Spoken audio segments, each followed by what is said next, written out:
Hola, hoy vamos a hablar de cómo el calor, el aplicar calor, en este caso a los sólidos, puede o no cambiar su volumen. ¿Puede cambiar su tamaño? Esa casi sería una pregunta. ¿Pueden los sólidos cambiar de tamaño cuando cambia la temperatura de los mismos? En general, la primera idea que podría venirnos a la cabeza es que no.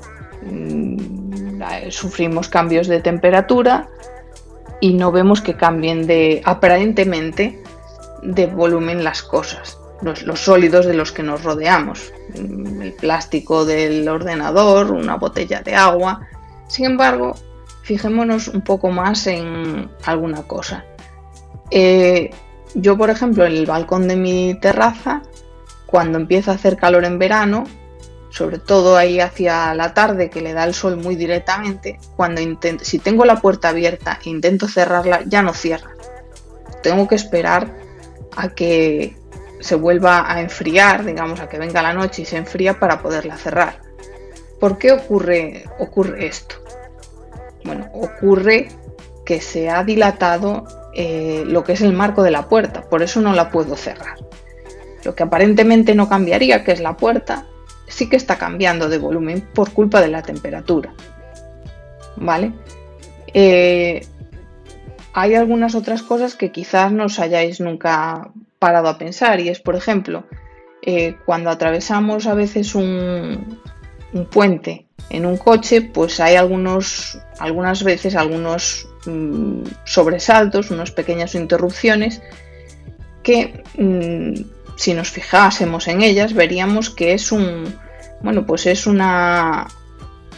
como una junta, ¿vale?, de otro material que está en medio del puente. ¿Por qué se ponen estas juntas? Bueno, pues se ponen porque el puente en sí mismo puede dilatarse, y para que ese puente no se rompa se ponen unas juntas de dilatación, es decir, unas zonas para que se absorban esos cambios de volumen de algunas zonas del puente. Fijaos de lo que estoy hablando, un puente, que es una estructura enorme.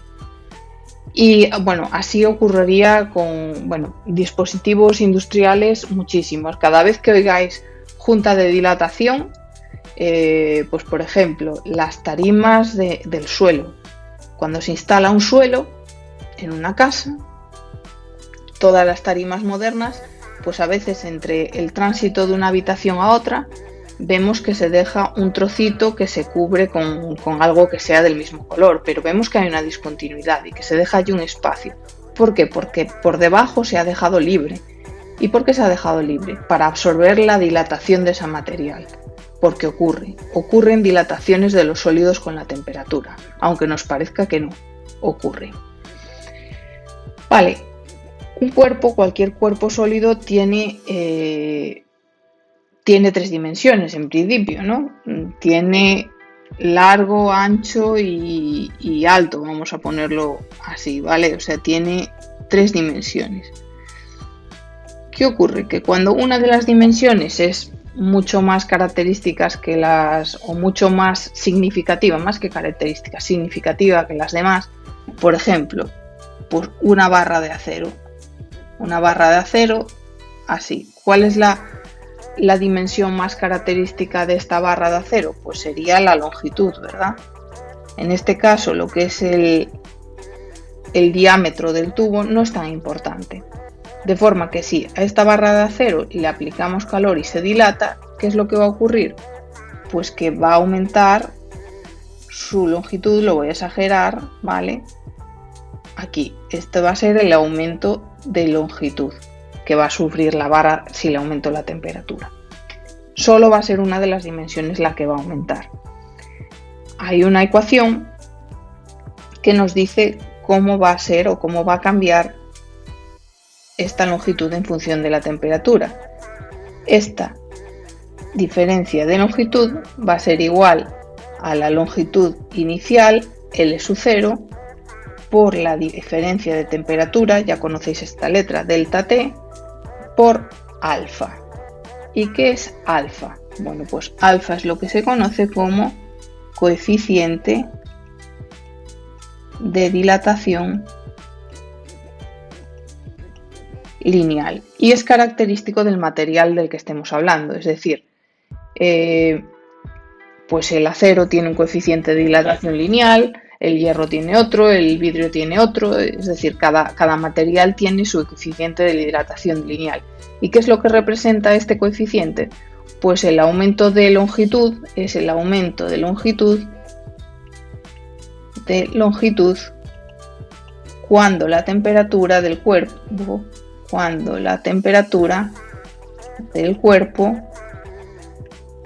aumenta 1 grado centígrado, ¿vale? Así vamos a ver valores como por ejemplo para alfa del acero, pues es 1,05 por 10 a la menos 5, se pone grados centígrados a la menos 1 o 1 partido por C, ¿vale? Este es el valor del acero. ¿Qué significa esto? Pues que si yo caliento una barra de acero así larga como esta, 1 grado centígrado, va a aumentar 1,05 por 10 a la menos 5 veces su longitud. Esto es lo que quiere decir. Sabiendo esto, bueno, pues me pueden pedir calcular la longitud final. ¿Cuál va a ser la longitud final de esta barra de acero? Bueno, pues la longitud final de esta barra de acero será la longitud inicial por 1 más delta T por alfa. Es simplemente sumarle a L esta delta L y sacar factor común. No tiene más esta fórmula. De hecho, con que sepáis esta de aquí casi es suficiente, porque la longitud final será la longitud inicial L o L sub 0 más lo que ha aumentado. ¿De acuerdo? Aquí esto voy a cambiar esta L por L sub 0. ¿Vale? Es así, o sea, esta fórmula final es esta que aquí hemos hablado más la longitud inicial. O sea, la longitud final es la inicial más lo que ha aumentado. Y lo que ha aumentado sí que lo da pues delta T por alfa por la longitud inicial. Vale, no me voy a extender más con esto porque yo creo que está claro y de hecho se va a ver mucho mejor cuando hagamos algún ejercicio de dilatación lineal. Este era el caso en el que teníamos un cuerpo donde la longitud característica pues era la longitud, pero puede haber un cuerpo, como por ejemplo el vidrio, es decir, yo tengo una superficie de vidrio, una ventana, con una superficie sub 0 y que al aplicarle temperatura pues esta crece, pero en las dos dimensiones. No pinto la tercera dimensión porque estoy hablando de un vidrio, es decir, que es muy finito, pero sí que tiene un largo y un alto, ¿vale? No tiene ancho, ¿vale? No tiene un espesor, ¿vale? Solo tiene dos dimensiones significativas y entonces pasa de una superficie sub 0 a una superficie final. Entonces, ¿qué es lo que ha ocurrido? Pues que realmente podemos decir que este coeficiente alfa se ha aplicado tanto en esta dimensión como en esta dimensión, ¿vale?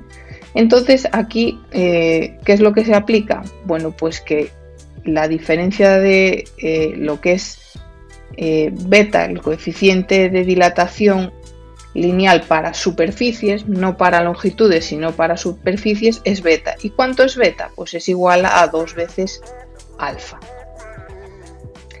Cuando hablamos de aquí estábamos hablando del cambio de una dimensión, aquí estamos hablando del cambio de dos. Entonces, el cambio de superficie es igual a la superficie sub 0 por delta T por beta. Y beta es, como decíamos, 2 veces alfa.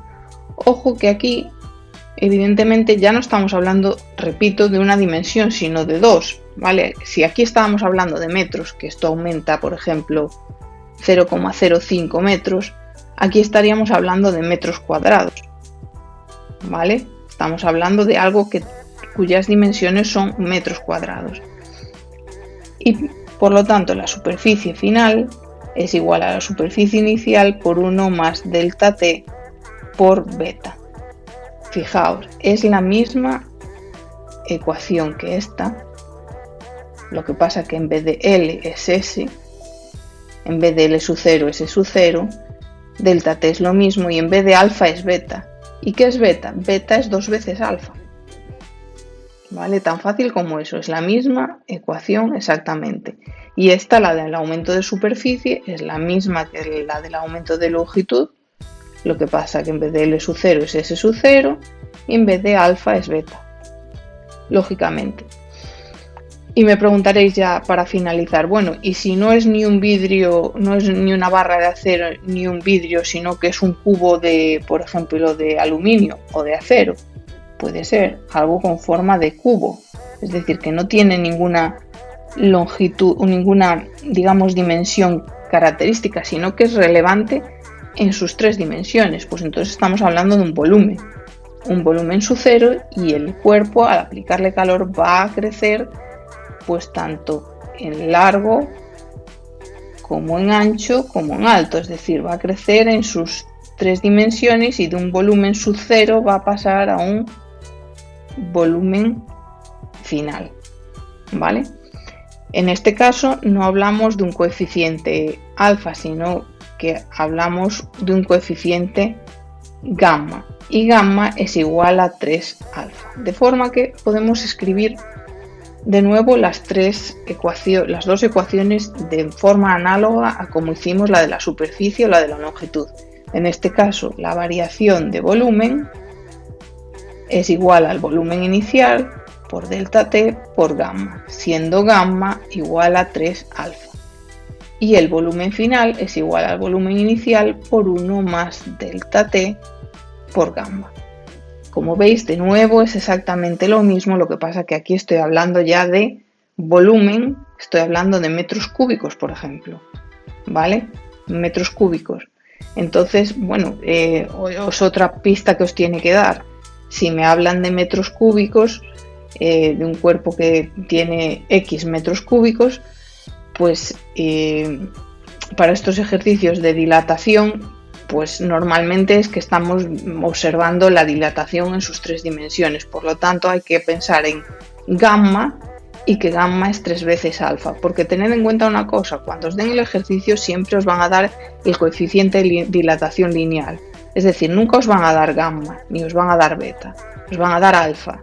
Y tenéis que ver que si estáis hablando de un cuerpo que es plano como un vidrio o una puerta, que no tiene un espesor significativo, tenéis que calcular este beta.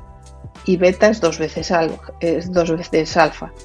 Si os están hablando de un cuerpo pues como este, que tiene un volumen, un cubo, pues tenéis que ver que en este caso gamma es 3 veces alfa. Pero el dato que os van a dar es siempre alfa. Y que os den alfa no quiere decir que siempre os estén hablando de una barra de acero. Simplemente es que eso es el coeficiente de dilatación lineal, ¿vale? Ese es el dato que hay del partida del cuerpo. Vosotros tenéis que saber si es relevante hacer este cálculo o este cálculo, pero bueno, lo vais a saber, porque o bien os lo van a preguntar cuál es el coeficiente de dilatación cúbica o qué es una dilatación superficial. Estos son datos que os pueden hablar de. Si os hablan de dilatación cúbica,